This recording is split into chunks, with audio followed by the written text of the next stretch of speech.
여러분이 어느 건물이나 비즈니스 앞에 가면 이 콘크리트 기둥이 나지막하게 혹은 쇠기둥이 나지막하게 있는 것을 여러분 아실 겁니다.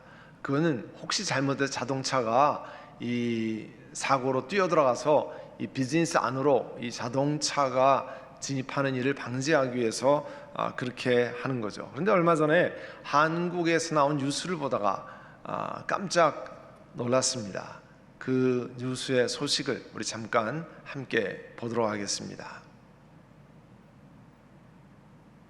영상을 보면서 좀 말씀드리도록 하겠습니다. 예.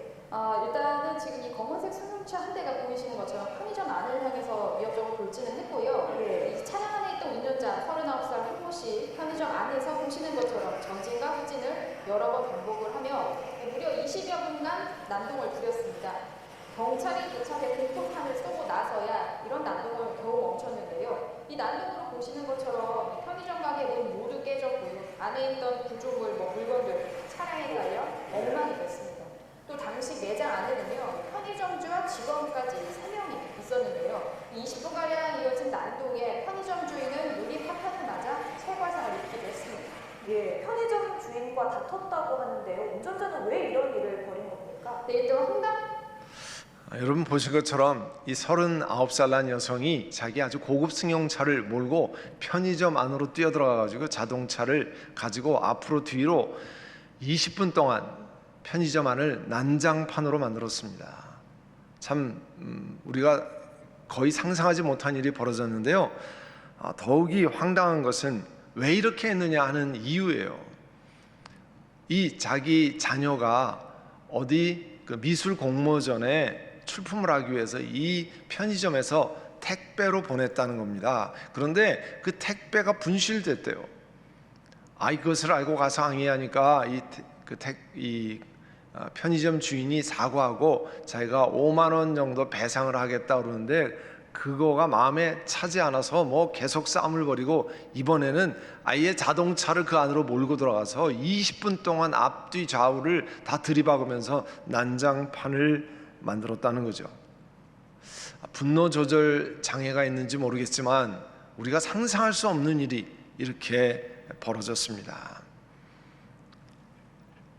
사람이 참 이런 일도 할 수 있구나 하는 생각이 들었어요. 사사기 19장에 일어난 이 일을 간단히 정리하면 이렇습니다. 레위인이 친정으로 간 첩을 데리러 베들레헴에 갔습니다. 그래서 베들레헴에서 이제 그 첩을 데리고 다시 자기 집으로 돌아가는 중에 이 기브아라는 동네에 하루 묵게 되었습니다. 어느 노인이 호의를 베풀어서 그 집에 들어가게 됐는데요. 한밤중에 그들이 이제 먹고 마시고 쉬는 동안에 한밤중에 바깥에서 이 불량배들이 기브아에 사는 불량배들이 와서 문을 두드리면서 오늘 당신 집에 묵는 저 남자를 끌어내라 그랬습니다. 우리가 그 사람과 상관하리라. 동성애 행위를 하겠다는 거였습니다. 이 노인이 앞서서 막았지만 소용이 없었습니다. 그런데 어떤 일이 벌어졌습니까? 그 레위인이 자기가 데리고 가던 부인을 그 사람들에게 밀어 넣었습니다. 그리고 그 여인은 밤새 그 불량배들에게 윤간을 당하고 겨우 놓여나서 그 자기 남편이 머무는 그 노인의 집으로 겨우겨우 찾아와서 들어가지도 못하고 그 문간 지방을 잡고 죽어 있었습니다. 이제 이 사사기 19장 끝부분에 보면 자기 부인의 시체를 레위인이 싣고 나귀에 싣고 집으로 돌아오자마자 칼을 들어서 이 이스라엘의 12지파에게 토막을 내어서 보냈다는 거예요. 참 기가 막힌 내용이죠. 그리고 그 소식을 들은 사람들이 다 이스라엘 백성들이 몰려와서 이제 베냐민 지파를 징벌하는 내용이 그 20절에 나옵니다. 그리고 맨 마지막 이 사사기 21장에는요 이제 이스라엘 지파 연합군에게 패한 베냐민 지파에서 겨우 600명이 살아남았는데 이 600명의 남자 여성은 다 죽고 600명의 이 부인을 찾아주는 또 황당한 일이 1장에 기록된 내용입니다. 여러분 이와 같은 것을 기억하고 오늘 말씀을 함께 따라오시면 되겠습니다. 들으시면 되겠습니다. 19장 29절 30절 맨 마지막에 보면 이 부인을 참 입으로 잠기도 어렵습니다만 토막을 내어서 이 12지파에게 보내고 아마도 그 시신과 일부와 더불어서 간단한 사연을 넣었겠죠. 사람들이 이걸 보고 듣고 분노했습니다. 그래서 30절에 보시면 19장 30절에 보면 이 일을 깊이 생각해보고 의논한 다음에 의견을 말하기로 하자 그렇게 했지만 사람들이 과연 이 사건의 전말을 여러분 제대로 알 수 있었겠습니까? 여러분 어떻게 생각하세요? 20장 1절에 보면 이런 소식을 듣고 전국적으로 이스라엘 백성들이 몰려와서 미스바에서 하나님 앞에 모였다고 그랬습니다. 그런데 칼을 들고 전쟁을 할 수 있는 사람이 자그마치 40만 명이 되었다고 그랬어요. 어마어마한 사람이 모인 거죠. 그때 이스라엘 자손이 20장 3절에 보면요 레위 사람에게 물었습니다. 아니 도대체 이런 수치스러운 일이 어떻게 일어났는지 말해 보십시오. 중요한 순간이죠. 우리 재판에 가면 증인이 증언을 하는 것과 마찬가지죠. 20장 4절부터 그 남편 레위 사람의 증언이 이어졌습니다. 자기가 베냐민 땅에 있는 기브아에서 하룻밤을 묵으려고 했다는 거예요. 그리고 20장 5절에 보면 그날 밤에 기브아 사람들이 몰려와서 나를 해치려고 내가 묵고 있던 집을 둘러쌌습니다. 그들은 나를 죽이려고 했지만 나 대신에 내 첩을 폭행해서 그가 죽었습니다. 2주 전에 사사기 19장에 관한 내용을 함께 나누었습니다. 그리고 아까 19장의 내용을 간략히 요약해서 말씀드렸습니다. 자, 사사기 19장에 일어난 전말을 아는 우리들이 이 레위인이 이스라엘 자손들 앞에 행한 증언을 자세히 읽어보면 여러분은 어떤 생각이 드십니까? 이 레위인이 진실하지 않다고 하는 것을 먼저 여러분 알게 되죠. 사실은 자기 첩이 자기 대신에 희생을 당하러 밀어넣은 사람이 자기라는 중요한 내용이 빠졌습니다. 본래 자기가 당하는 건데 자기 대신에 자기 부인을 밀어넣었다고 하는 사실, 그래서 죽음에 이르겠다는 사실은 중요한 내용은 빼내었습니다. 출애굽기 20장에 보면 하나님께서 모세를 통해 10계명을 주는데 9번째 계명이 뭡니까? 너희 이웃에게 불리한 거짓 증언을 하지 못한다 하는 겁니다. 코로나 바이러스 사태 초기에 우리 한인들은 한인타운에 관련된 거짓 뉴스 때문에 소란을 피운 적이 있습니다. 여러분 기억하시죠? 대한항공 승무원 중에 한 사람이 아주 초기입니다. 2월 말, 3월 초 그때 이 코로나19에 확진이 되어서 이 승무원이 여기서 LA에서 묵으면서 한인타운의 식당들을 다 다녀왔다는 거예요. 식당 이름 5개가 카톡에 떴습니다. 그리고 사람들은 순식간에 이 식당에 아예 발걸음을 다 끊었습니다. 나중에 일간지의 추적으로 그 뉴스가 가짜 뉴스라는 것이 드러났어요. 어느 한 단체 카톡방에서 이렇다더라 저렇다더라 하는 카더라 통신을 듣고 어떤 사람이 가짜 뉴스를 직접 만들었습니다. 그리고 유포했습니다. 엄청나게 많이 퍼졌어요. 그러면 왜 사람들이 거짓 증언을 합니까? 거짓 뉴스를 만들어냅니까? 마태복음 15장에 보면 예수님께서 예루살렘에서 바리새파 사람들 율법학자들과 논쟁하는 내용이 나옵니다. 그 논쟁의 핵심이 뭐냐면 도대체 무엇이 사람을 더럽게 만드는가 하는 거였어요. 예수님의 가르침이 뭡니까? 입에서 나오는 것은 마음에서 나오는 것인데, 우리 말은 마음에서 나오는 것인데 그것이 사람을 더럽히고 마음에서 악한 생각들이 나온다는 거죠. 그 악한 생각으로 나오는 일이 살인, 간음, 음행, 도둑질, 거짓 증언, 비방이라는 겁니다. 이런 것들이 사람을 더럽히는 거지 손을 씻지 않고 먹어서 사람이 더러워지는 게 아니라는 거죠. 사람의 마음에서 왜 악한 것들이 나옵니까? 예레미야 19장, 예레미야 17장 9절의 말씀에 보면 만물보다 더 거짓되고 아주 부패하고 썩은 것은 사람의 마음이라 그 속을 알 수가 없다는 겁니다. 요한복음 8장 44절에 너희는 너희 아비인 악마에게서 났으며 그리고 그 아비의 욕망대로 하려고 한다 했습니다. 이 악마는 거짓말장이고 거짓의 아비가 되기 때문에 사람들이 거짓 증언을 한다는 거죠. 여러분, 이렇게 레위인이 중요한 내용은 싹 빼고, 물론 기브아에 머무른 것, 그 불량배들이 이 해치려고 찾아온 그런 건 진실이죠. 그 진실에 중요한 거짓 증언을 섞어서 만든 거죠. 이렇게 거짓 증언으로 사람을 분노케 만든 다음에 레위는 같은 동족이라는 것을 강조하며 이렇게 말합니다. 여러분 20장 7절 보세요. 여러분 모두 이스라엘 자손이 아닙니까? 이제 여러분의 생각과 대책을 내놓으십시오. 이렇게 내 부인이 첩이 죽었는데 대책을 내놓아야 될 거 아닙니까? 동족애를 일으켜서 사람의 마음을 뒤흔들어 놓았습니다. 그리고 사람들이 흥분했어요. 그리고 이 레위인의 증언을 무비판적으로 받았습니다. 사실은 지도자들이 이 말이 정말 사실인가를 잘 검토했어야 되는 거죠. 그렇지만 아무 확인도 없이 그대로 받아들였습니다. 그리고 무리한 결정을 마구 쏟아내었습니다.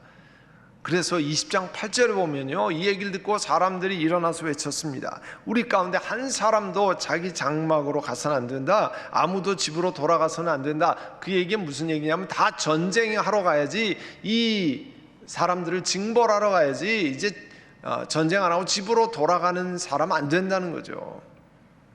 21장에 보면요, 이 나중에 도대체 우리가 미스바에 모여서 이렇게 전쟁을 결의하고 전쟁에 나갔는데 전쟁에 나가지 않은 지파가 누구냐를 확인까지 해요. 그래서 이 길르앗 동네에 살았던 야베스라는 사람들은 한 사람도 이 전쟁에 참여하지 않았다. 그래서 이제 그 사람들을 가서 징벌합니다. 그 동네 사람들을 다 죽여요. 뭐 이런 일들을 계속 생각지도 않는 일들을, 무리한 일들을 막 만들어내는 겁니다. 그리고 20장 11절에 보면 이스라엘 사람들이 하나같이 뭉쳐서 이제 그 성읍 이 기브아를 치려고, 베냐민 지파에 속한 기브아를 치려고 모였다고 그랬습니다. 20장 13절에 보시면요, 이 미스바에 이스라엘 백성이 모인 그걸 총회라고 얘기를 하는데요, 이 총회 결의에 따라서 이스라엘 백성 지도자들이 베냐민 지파에게 사람을 보냈습니다. 당신들 기브아에 있는 불량배들을 우리에게 넘겨주라. 우리가 그들을 처단하겠다 이야기했습니다. 근데 베냐민 지파 사람들이 대답한 걸 보면요, 도대체 이 기브아의 불량배가 어떤 일을 했냐 확인해서 잘못된 것을 처단하는 절차를 밟았으면 무리가 없었는데 무조건 거부했습니다. 넘기기를 거부했어요. 결과적으로 동족끼리 엄청난 전쟁을 하게 되었습니다. 근데 그 전쟁의 내용이 20장 18절에서 이제 25절 그 이후에 계속 나오는데요, 이 특별히 20장 18절에서 25절에 보면 아까 이스라엘 지파 연합군이 몇 명이 모였다고 그랬어요? 40만 명이 칼을 들고 싸울 수 있는 군인이라 그렇게 했습니다. 그런 엄청난 수적인 그 우위. 그런데 성경에 보면요, 이 베냐민 지파는 물맷돌을 잘 쓰는 사람 700명, 또 2만 6천 명 정도 플러스 700명이 함께 모였다는 거예요. 그러니까 전쟁의 명수만 비교해보면 비교가 되지 않습니다. 그런데 20장 18절 이하에 보면요, 두 번이나 연속해서 이스라엘 사람 연합군이 집니다. 한 번은 2만 2천 명이 전사하고 그 다음번에는 1만 8천 명이 전사합니다.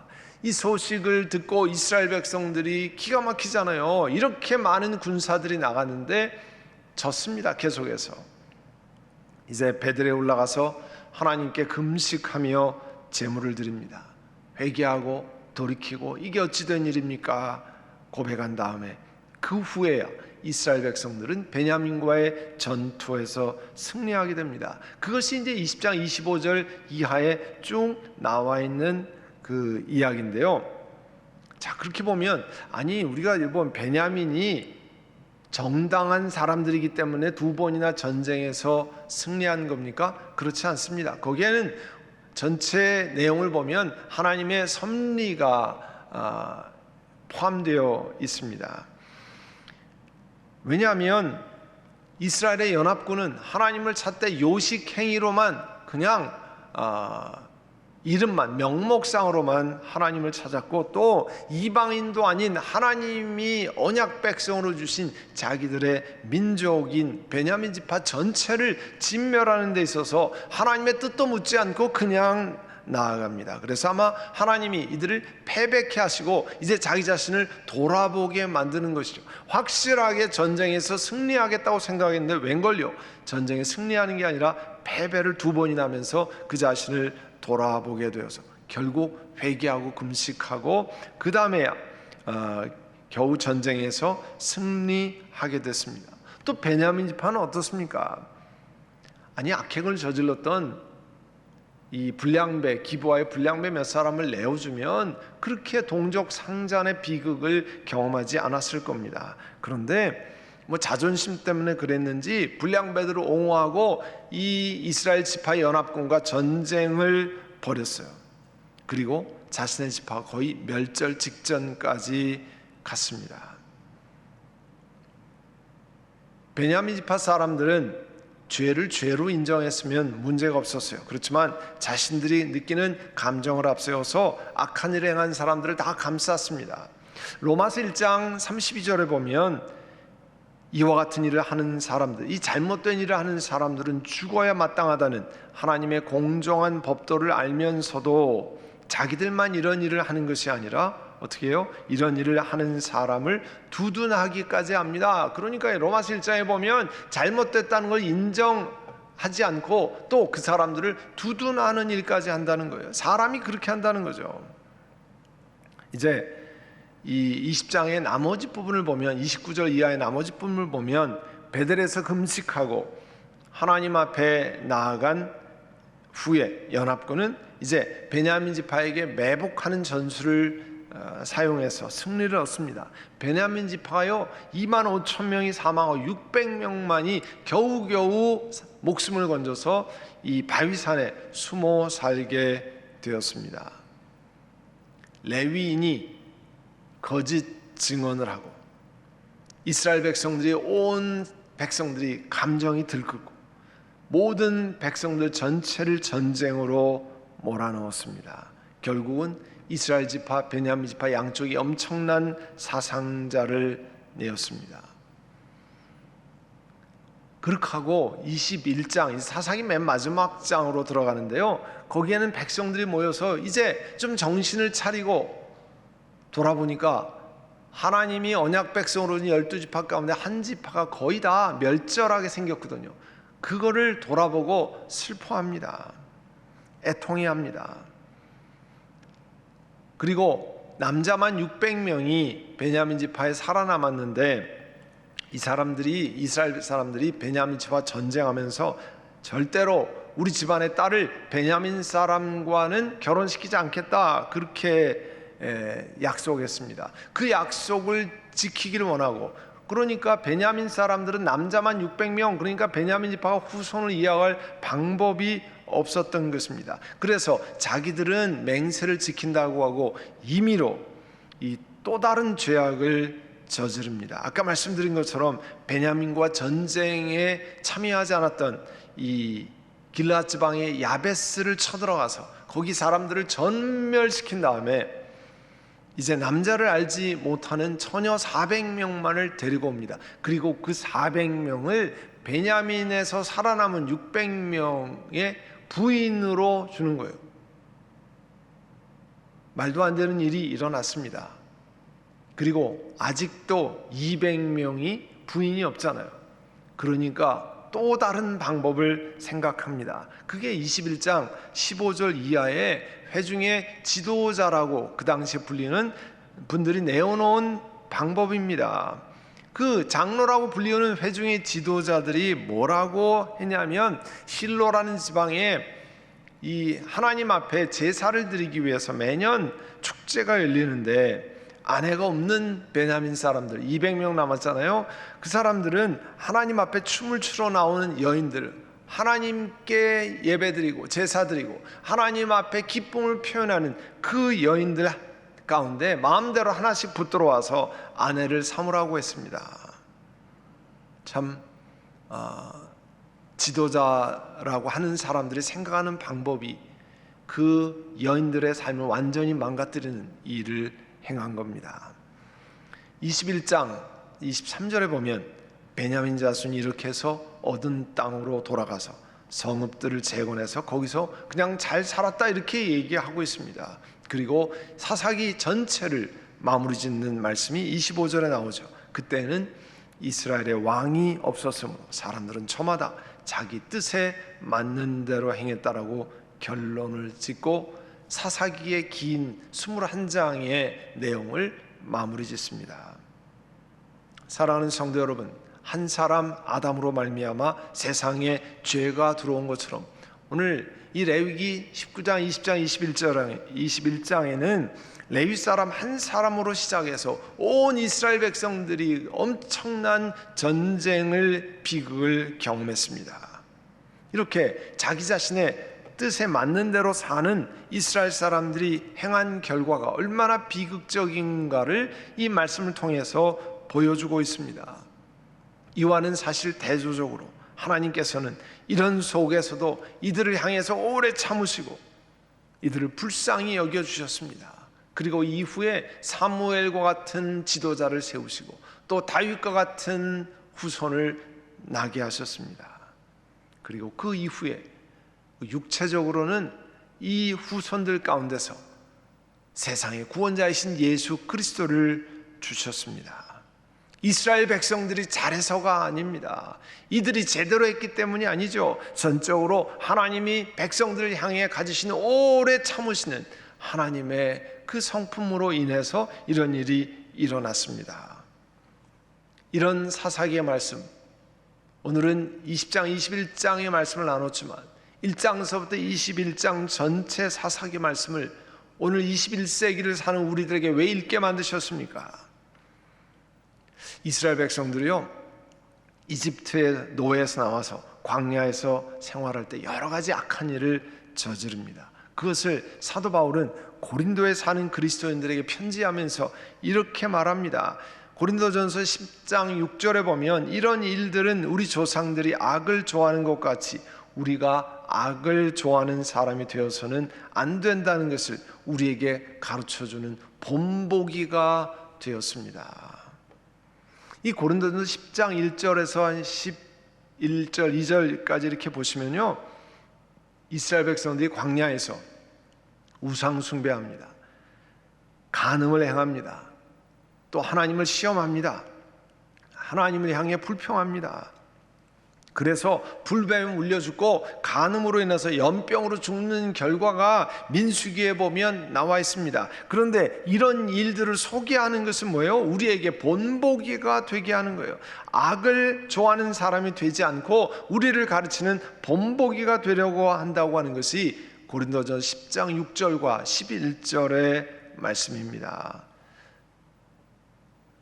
지금으로부터 3300년이 훨씬 넘은 그때나 오늘이나 사람들이 저마다 자기 뜻에 맞는 대로 하는 것은 사실은 매한 가지입니다. 여러분, 시작할 때 화가 난다고 자기 자동차를 몰고 편의점 안으로 들어가서 쑥대밭을 만드는 것이나 이 자기가 분노한 것을 다른 사람에게 전가해서 온 민족이 전쟁을 일으키는 일, 마찬가지 일이죠. 하나님은 이렇게 망가진 삶을 사는 사람들을 건져내시기 위해서 예수님을 보내주셨습니다. 그리고 우리 대신 예수님께서 십자가에 달리시고 부활하셔서 우리에게 생명을 얻게 하셨습니다. 그래서 로마서 1장 16절 이하에 말씀하잖아요. 사도 바울께서 나는 이런 복음을 부끄러워하지 않습니다. 복음은 유대 사람을 비롯해서, 오늘 성경에 나와 있는 유대 사람을 비롯해서 그리스 사람에게 이르기까지, 오늘 우리 한민족에 이르기까지 모든 믿는 사람을, 예수 그리스도 믿는 사람을 구원하는 하나님의 능력이 됐습니다. 그래서 이 복음 속에 하나님의 의가, 우리를 건져내시는 하나님의 의가 나타납니다. 그리고 성경에 기록한 바 의는 믿음으로 살 것이라 한 것과 같습니다 했습니다. 고린도 전서 1장 18절에 십자가의 말씀, 이렇게 예수님이 달리시고 죽으시고 부활하신 십자가의 말씀이 멸망당할 우리들에게는, 이 또 세상 사람들에게는 어리석은 것이 되지만 구원받는 사람들에게는, 우리에게는 하나님의 능력이 됩니다 말씀했습니다. 사랑하는 성도 여러분, 하나님이 나를 구원해 주시기 때문에 아무렇게나 살아도 된다는 말씀을 하신 게 아닙니다. 그러면 그렇게 살면 사사기 전체 통해서 보셨잖아요. 이방인들이 일어나서 심하게 고통을 가져옵니다. 어렵게 만들고 고통을 경험합니다. 우리 또 새벽기도에 쭉 열왕기 상하를 살핀 것 같이 이방 나라가 일어나서, 우리로 표현하면 여러 가지 생각지도 않은 일이 일어나서 우리를 심한 고통 속에 넣습니다. 우리가 깨닫도록 하는 거죠. 이스라엘 백성이 깨닫고 하나님 앞에 돌아온 거잖아요. 저와 여러분의 남아있는 인생에서 우리의 망가진 인생을 예수 그리스도를 통해서 건지신 하나님의 사랑을 기억하며 살아야 되겠습니다. 그리고 우리를 향하신 하나님의 뜻이 무엇인가 묻고 깨닫기를 원합니다. 그리고 그 하나님의 선하신 뜻을 이 땅에서 하나씩 조그맣게라도 실천하며 나아가는 우리 모두가 되시기를 간절히 바랍니다. 아멘. 이제 기도드리겠습니다. 오늘 들은 말씀을 기억하고 또 사사기 마지막을 장식하는 이 말씀을 통해서 한 사람의 거짓 증언이, 한 사람의 죄악이 어떻게 퍼져나가는지 돌아보고, 하나님, 저로 인해서 악한 일들이 퍼져나간 적이 있습니다. 거짓 증언한 적이 있습니다. 잘못된 일을 일으킨 적이 있습니다. 하나님 용서해 주시기를 원합니다. 이제 하나님의 뜻을 돌아보고 하나님 앞에 바른 삶을 살아가기를 원합니다. 우리를 건져내신 그 은혜를 감사합니다. 이 시간 들은 말씀을 기억하고 함께 하나님 앞에 통성으로 기도드리겠습니다. 사랑하는 주님, 오늘 레위인이 이제 그가 진실하게 자기의 잘못을 고백하고 하나님 앞에 참 회개하고 구했으면 작게 잘못된 사람을 징계하고 해결될 수 있는 것을, 이제 그의 거짓 증언과 사람들의 감정을 북돋우어서 온 나라가 전쟁 가운데 있고 한 지파가 거의 멸절하는 일들이 일어났습니다. 그것으로 인해서 수많은 여인들의 삶이 망가지고 참 어려워진 그런 일들을 오늘 이 말씀을 통해서 저희들에게 보여주셨습니다. 우리들에게 본보기가 되어서 잘못된 길로 가지 않도록 말씀하시는 하나님의 음성을 듣기를 원합니다. 과거의 그와 같은 것들을 회개하고 돌이키고 이제 하나님 앞에 예, 아니요, 바른 것을 대답하고 나아가는 저희를 되게 하여 주옵소서. 성령 하나님, 우리의 남은 인생 가운데 하나님이 우리에게 이 땅에서 선한 일을 하게 하신 어떤 것이 있는지 그것 하나하나를 신경 쓰고 또 실천하는, 성령께 의지하며 땅을 살아가는 저희 모두가 되게 하옵소서. 예수님의 이름으로 기도드립니다. 아멘.